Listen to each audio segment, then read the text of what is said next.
પ્રાથમિક આરોગ્ય કેન્દ્ર ઇલોલ ખાતે સેવાભાવનું અનોખું ઉદાહરણ રક્તદાન શિબિર આજે તારીખ 10/6/2025 મંગળવારના રોજ પ્રાથમિક આકે ઇલોલ ગામે માનનીય સીડીએચઓ સાહેબશ્રી અને ટીએચઓ સાહેબશ્રીના માર્ગદર્શન હેઠળ તેમજ રેડક્રોસ હિંમતનગરના સહયોગથી રક્તદાન શિબિર યોજાઈ।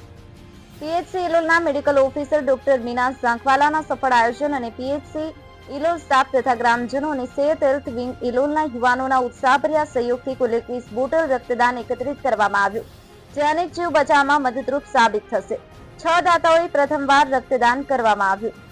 રક્તદાન મહાદાન તમામ દાતાઓ અને સહયોગીઓનો હૃદયપૂર્વક આભાર। હિંમતનગર ખબર ન્યૂઝ દરમિયાન સત્યની સાથે આપની આસપાસ બનતી ઘટનાના સમાચાર જોવા માટે હિંમતનગર ખબર ન્યૂઝને લાઇક કરો, શેર કરો, ચેનલને સબસ્ક્રાઇબ કરો। હું ઇલોલનો વતની છું। મારી એજ 51 વર્ષ છે। હું આ 9મા વખત બ્લડ ડોનેટ કરું છું અને હું તો કહું છું દરેકને બ્લડ આપવું જ જોઈએ। બ્લડ એક મહાન દાન છે